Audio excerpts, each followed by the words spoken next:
And I certainly felt a weird affinity with it because most of the locations in it were just from Abroad in Japan videos.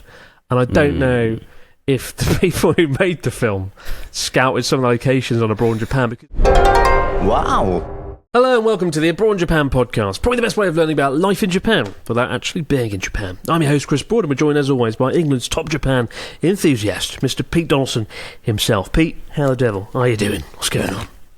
I'm very good. I have just been informed by a news story that apparently I have to change my small glass of beer for a small glass of wine if I want to live longer. Apparently it reduces cholesterol. I think that these news stories about having a glass of wine have been in the Daily Mail since year dot. They've been telling my mum and dad that, hey, glass of wine's absolutely fine, and it's it's a positive physical step for your health and prosperity. But no, I just always get the sense that no one's ever really proved it. But we keep hearing about it. It just must get the clicks. I know what you mean. I see this article like every week for 10 years. I must say I've started to enjoy wine more as I've gotten older. I mean, just this morning, I looked in the mirror and realised my awful looking facial hair had like lots of white hairs in it, and I plucked them out and I realised I'm old and I'm going to die soon. And then I thought, wow, I'd love some red wine, but it was like 7 o'clock in the morning, so it didn't happen. Yeah, but my God, I would have loved wine. I've it's 7 o'clock in the morning. It's good stuff. Drink all the wine. Because you're kind of like drink du jour. Your drink of choice is very much the old Moscow Mule. Like it's a vodka. Yes. It's quite an aggressive first drink, one would suggest. I mean, it's not particularly fizzy. It's not particularly refreshing. It's just it's got lime in it. Of course, it's refreshing. Got lime in it. Got lime in it. All day should start with the Moscow Mule. I don't even know why. I guess it's because it's vodka, right? That's what the Moscow comes from. But my God, it's good. I want a Moscow Mule right now after the podcast. Oh man, I was watching a Japanese TV show this morning called Extreme Hide and Seek, and it was actually really good. It's a brilliant show. They take like 4 or 5 of the biggest, bestest comedians in Japan, and they go into a school and they have to hide, and then they have like 1,000 school children have like an hour to find them, and if they find them, there's a prize of some sort, and they really go the extra mile, as you'd expect from a Japanese TV show. Do you remember that Japanese TV show where they made like every item in the room made of chocolate, and people had, I think it was literally a show called Is It Chocolate, and people had to go up to items and like eat them. They could like only bite them, and once they'd establish if they were chocolate or not, and like they went up to like a door handle and he like wrapped his mouth. Oh yes, that clip was just. I mean, we've spoken about it before. That clip is always sort of showed as like the craziness of Japanese television, but it was very much a one-off about 10 years ago. And Japanese television is very much kind of just people shouting "sugoi" at somebody eating some ramen and stuff. When we were last in Japan, I turned on the television, and for some reason, one of the people sort of reacting to somebody having some ramen. Like it was like I think it was like a Halloween themed kind of ramen dish. Was a wrestler called Arja Kong. This kind of like large lady who's a bit of a legend. She did a bit of wrestling over in the US, and it was just so interesting to sort of see that she's like a celebrity out there when in the US she's just known as a wrestler and nothing else. But over in Japan, she's a bit of a legend. Worth googling. She's a fascinating woman. We saw her at a wrestling con, and my friend had just the career worst conversation with her. He got nothing out of it. It was brilliant. Just very much like, how are you doing? Yeah, you good? Yeah. Just really stilted and right. I was like, this has gone terribly. She's a hero. When she was just reacting on TV to things like the face in the corner kind of thing, going "sugoi" every time there's a close up of a ramen dish. Most Japanese TV is just mundane and rubbish, but this show is pretty good. I saw one guy built a steamroller, a little handheld steamroller used for like a football pitch. He rebuilt it so he could fit himself inside it. He got found pretty quickly, surprisingly. One guy hid an air conditioning unit, and I think he was one of the last to get found.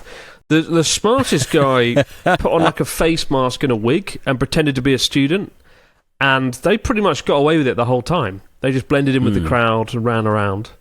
And another person dressed up as a basketball, or rather they put a basketball on their head and then sunk into a pile of basketballs.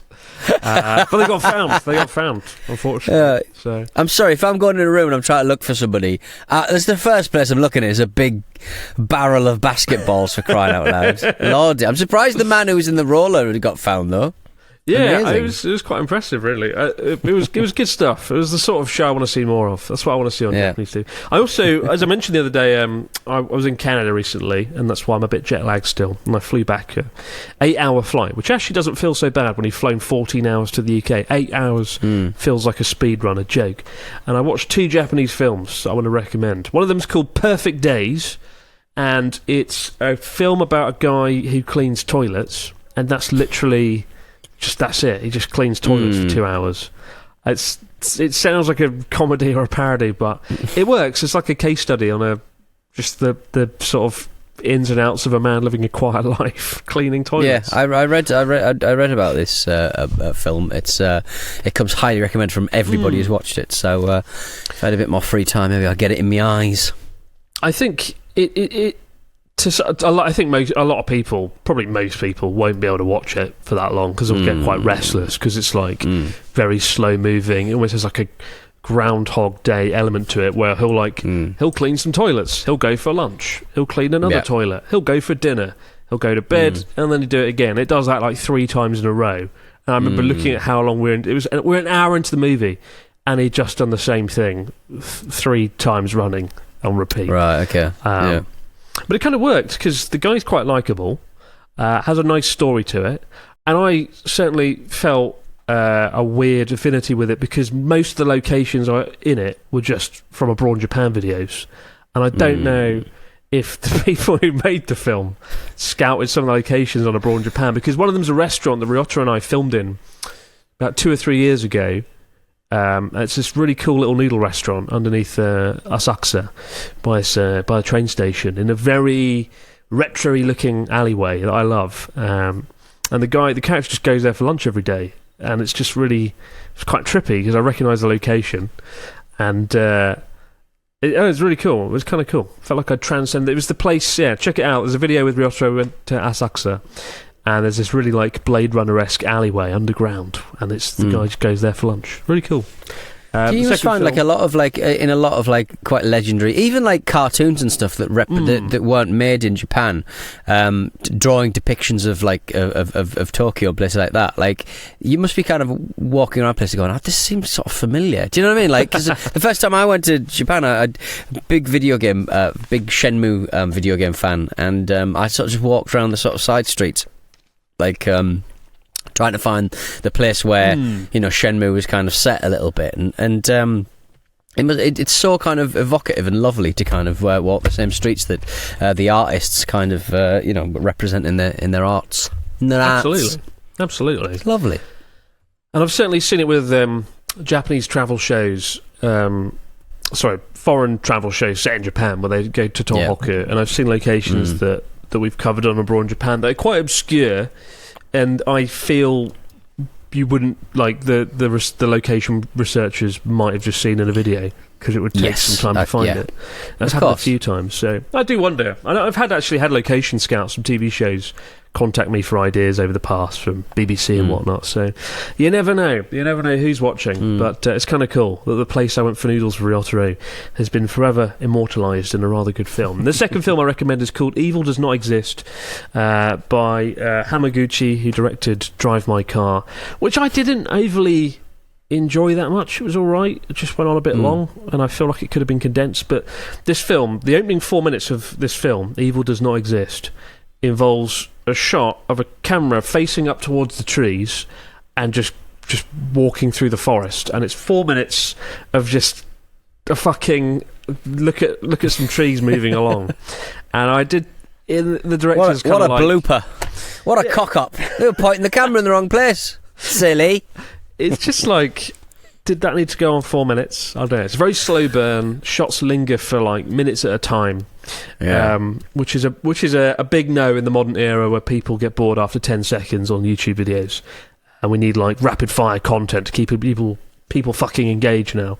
So to see a 4-minute intro of some trees, the camera pointing up, just going through the trees, it was quite. Yeah. On the one hand, I was like, I remember I stopped the film. And I went, fucking hell, we're 4 minutes in. This is it. But it does get better than that. It gets better than some trees. And it has a very interesting ending that slowly builds up to an interesting ending that will stay with you for a while. Evil does not exist. Watch it when you haven't drunk too much coffee and you don't feel too restless. But it's kind of this like genre of Japanese slow burn dramas, drama films that have been emerging. I don't know how I feel about it, because the Japanese movie industry is a shadow of its former self. For sure, the new Godzilla film did really well, but and anime is still kicking ass. But motion pictures in Japan really aren't what they once used to be. And I mean, I guess Godzilla is the ultimate IP as well. Yeah. It's good, and it was a bloody good film done on a shoestring budget. But I feel like it's a shame. Japanese movies aren't what they were in the sort of mid 20th century, and I do wonder if films like this are gonna get the global audience that they deserve. Probably not, is the short answer. We got a story this week from Adam. He says, hello, Chris and Pete. My girlfriend and I made our first trip to Japan this April, jet-lagged in Haneda Airport, as I am now.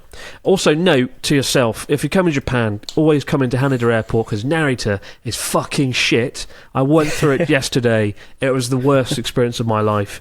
I think it's basically in Japan, because all the Japanese domestic passengers pass through Haneda, and they've just let Narita go to shit. It's awful. I spent lots of times in queues, sweating profusely and wanting to die. And if you can try and fly into Japan via Haneda, do it and thank me later.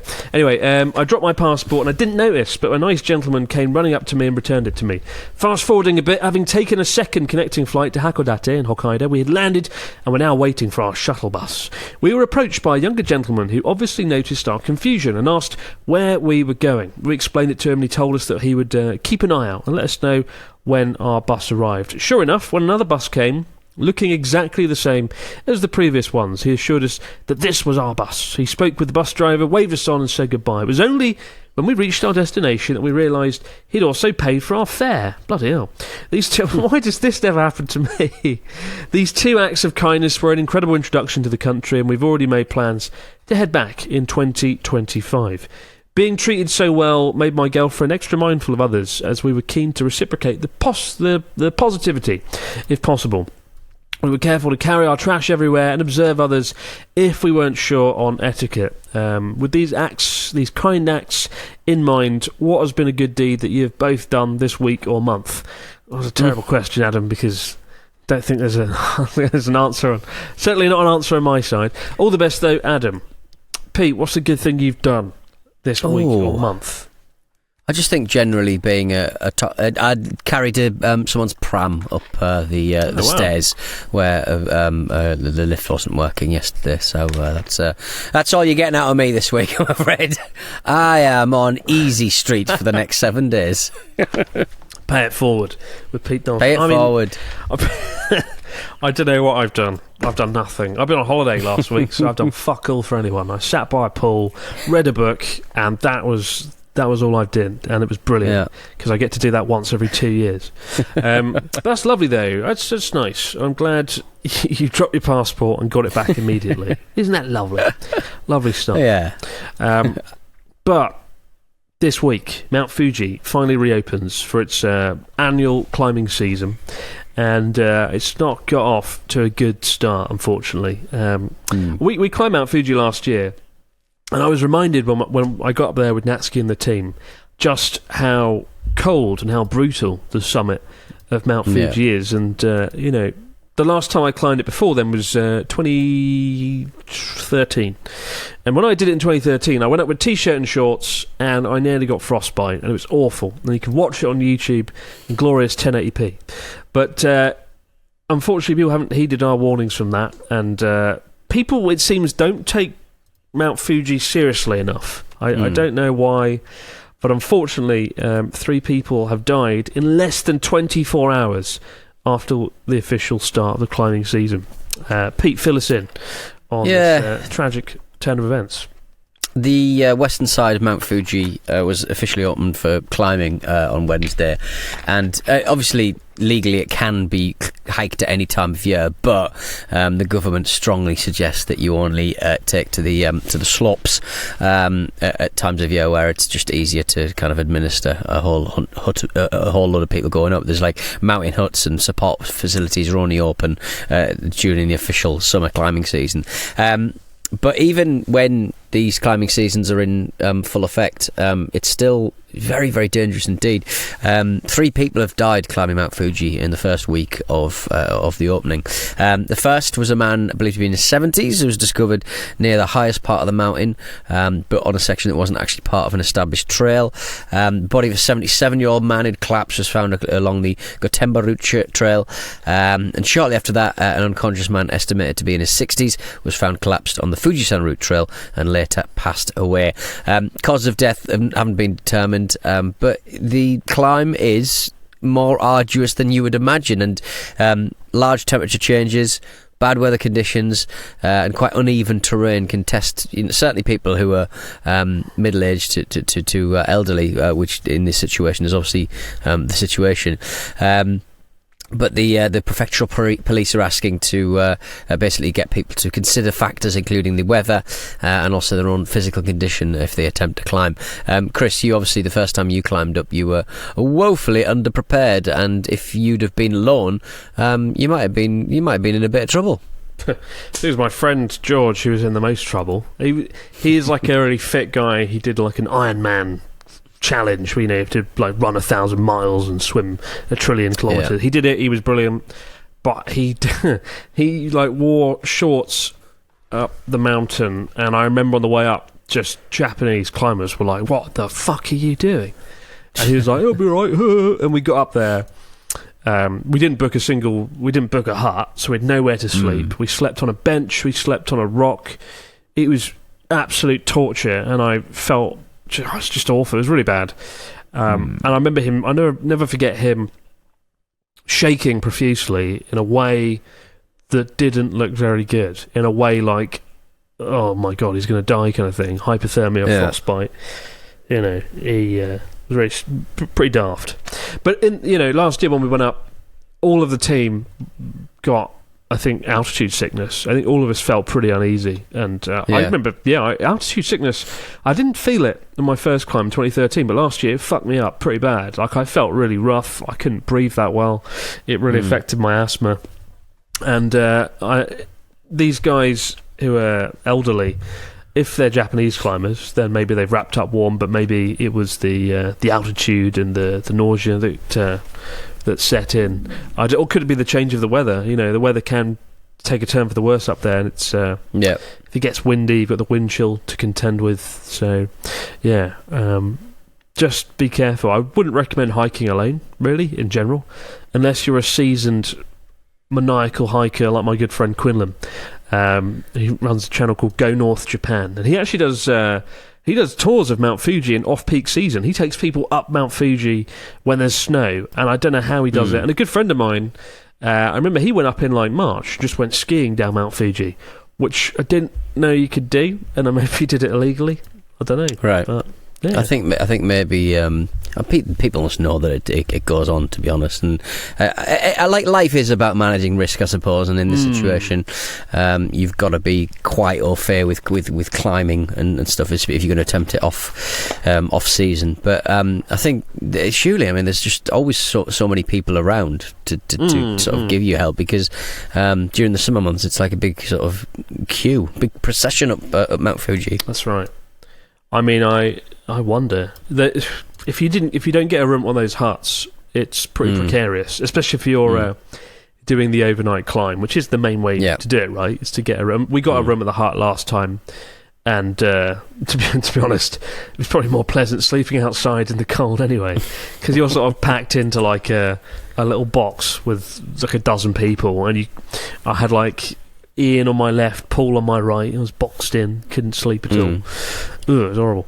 But yeah, get yourself a room if you can. Otherwise, you're in for a really nasty night-long experience.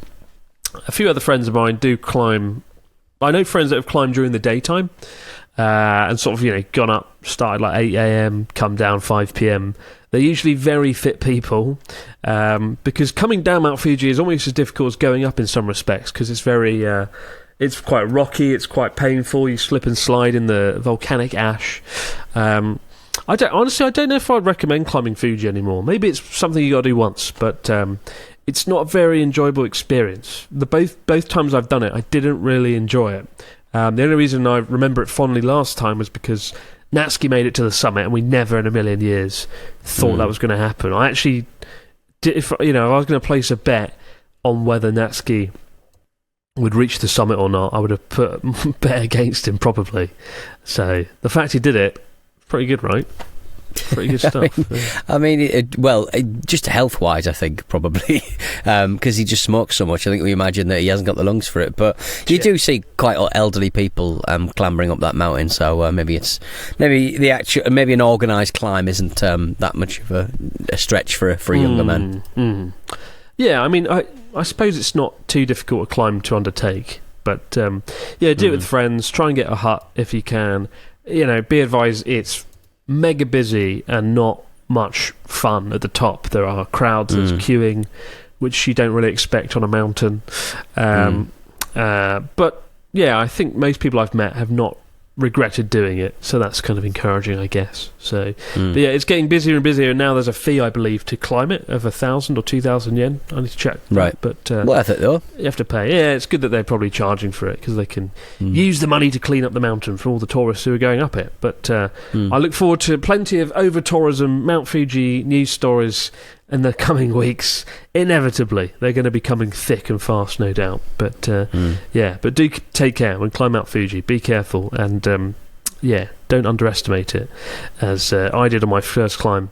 And also, it reminds me of the camping trip last December on Journey Across Japan with Connor and Natsuki, where I don't think it was ever in dangerous territory, but it wasn't far off being dangerous. If it had dropped like 5 degrees or whatever, like I never thought camping would be kind of dangerous in the sort of temperatures we were in, but yeah, I guess it all comes down to not having a fucking Amazon Basic sleeping bag and making sure the people that bring the sleeping bags aren't idiots, honestly. But yeah, it doesn't take much for things to go horribly, horribly wrong. We're back in just a moment, guys. Your stories, comments and questions over in the fax machine if I survive this jet-lagged, awful state. Wow. And we're back with the fax machine. What do we get this week from our listeners, Mr. Dawson? Fill us in. Let's pile through these. Yeah. Jetlag Chris. Hello, Kibble, Chris and Pretty Pete. Oh, I've been to Japan 4 times and just got the great news this week that I've been accepted into a travel company as their photography tour guide. Ooh. I am beyond happy, as it's been a long-standing dream of mine to explore more of the country while making a living here. With the ongoing coverage regarding over-tourism, do you think our groups will be well received by locals? Do you foresee any problems for our group of 10 to 12 armed with cameras? Thank you in advance and keep up the great work, Marcel from Switzerland. It's interesting because I guess the stereotypical jingoistic idea of Japanese tourists is always 10 to 12 people with cameras back in the day, but that kind of reputation has kind of left them, I suppose, because obviously not as many people carry cameras anymore. I mean, yeah, I remember that vibe. I used to work at a castle, Leeds Castle in Kent, and we'd get like groups of Japanese tourists turn up, and there was always stereotypes about them, but they were always very nice, to be honest. But I mean, big tour groups have got quite a lot of heat here recently. They're not liked. People always sigh when a bus turns up with 12 people on. So just be mindful, be nice, be respectful. Yeah. But it's know that just make sure everyone in your group's nice and respectful. All it takes is one dickhead to ruin it for everyone. We got one here from Nate from Ohio. Hello, Chris and Pete. I finally pulled the trigger On a 14-day solo trip to Japan in mid-October, I'm very interested in how strong storms are in other countries, since where I live in Ohio regularly see severe storms. I've been wondering, what has been the strongest storm you guys have experienced in Japan that was not associated with a typhoon? How would you describe the storm? Does the typical storm in Japan have that much lightning associated with it? Sincerely, Nate from Ohio. How can you ask that question, Nate, and not let me rule out like typhoons? Sure, that's the one thing. The one time it is bad, you know. I remember a year ago, though, it was like the end of the earth, fucking apocalyptic lightning storm over Tokyo. And it was genuinely terrifying. I think I was in a taxi because it was raining. I got in a taxi and I remember looking out the window and it was just like a continuous streak of lightning hitting like Akihabara, like War of the Worlds, when the fucking robots come out of the ground after lightning and kill everyone. It was horrific, but yeah, that's it. I think the kind of like oppressive rain, like big droplets smashing down constantly for about 10 minutes and then it clearing up is one of the most affecting kind of experiences I think you can ever experience, I think, because it's just so powerful, and then it clears up in half an hour and then, you know, the sun's out, and it's just, rain is such a big part of the Japanese kind of like mindset and culture, I suppose, and it's astonishing that they can kind of operate their cities and towns in such a way with such insane weather changes every single 5 minutes. Certainly in like rainy season, it's absolutely wild, but it is really evocative. There's every now and again you'll get. We've certainly had a lot of them in this summer in England. Sunny days, but you know, rain showers on sunny days, and that kind of takes me back a little bit to being in Japan, because you just don't always see that in the UK. It's usually freezing cold rain and it's absolutely miserable, etc., etc. I mean, yeah, rainy season here is called Tsuyu, and we just had it, and my God, like as Pete said, when the rain drops here, it goes down big time, and like even like an umbrella does nothing because the rain is so hard. It hits the pavement, it bounces back up and just gets you anyway. So, but it comes thick and fast and it sort of disappears, whereas the UK, it's just perpetual misery and rain, right? So, yeah. No, you're right. And thank God, it's almost over, rainy season. It's almost done. So get yourself to Japan. On a recent video, we worked out that we hypothesised that on a trip to Kyoto, it was quite quiet because of rainy season.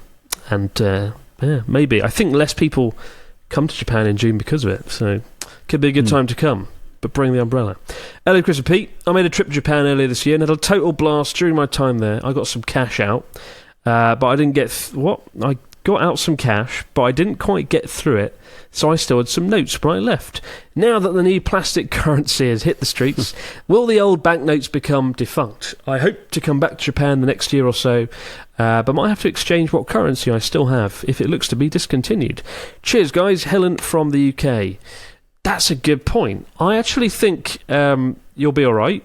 I don't think they're going to pull the old money just yet. At least I hope they're not.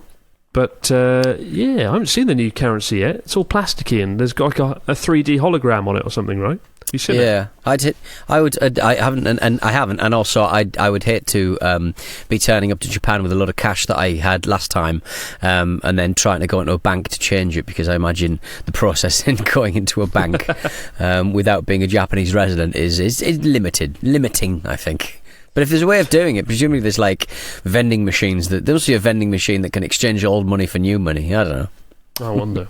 What's crazy is some of the new Japanese banknotes have been selling online for up to 40 times their original value, because people are treating them like, treating them like treasure. And I don't quite know why, because they're surely going to be rolled out everywhere soon. Very odd. But apparently they do this every 20 years or so in Japan for counterfeit, as a sort of anti-counterfeit measure. So that's why they've done it. That's why they've actually got rid of all these old bills and are beginning the transition. But I look forward to getting my greedy hands on some of this new Japanese currency soon. when it hits the market. Although I won't be spending 40 times the amount to get hold of it in the meantime. Keep the stories, questions, comments coming in, guys, to abroadjapanpodcast@gmail.com. We'll be back later in the week, guys, but for now, have yourselves a great few days, and I'm going to go to bed, because jet lag. Get yourself to bed. Yeah, but for now... You were giving it the big lick, saying, I'm gonna stay up, but you're going to be hitting bed right now, aren't you? Bedtime. Yeah. Get up at 6 a.m. See you later. Be a cool influencer. Do some press-ups. New Chris, new you. New me. Let's go. Cold water training. See you then. Bye for now, guys.